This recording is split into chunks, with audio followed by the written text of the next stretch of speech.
Мұхаммед Хайдар Дулати атындағы Тараз мемлекеттік университетінің Дулати жастары халық театры 14 маусымның шымылдығын түрді. Салтанатты кеште университет ректоры Махметхали Сарыбеков пен қалалық білім бөлімінің басшысы Мүбәрак Жинақбаева өзара түсіністік пен ынтымақтастық туралы меморандумға қол қойды.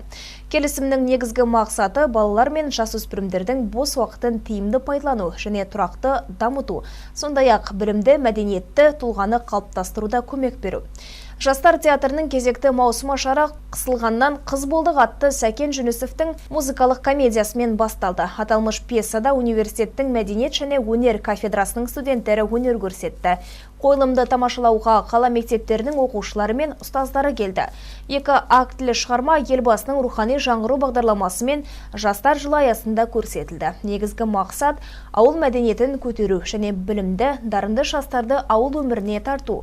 Университет өнерпаздарының қойылымы көрермендердің көңілінен шығып, ыстық ықыласына бөленді.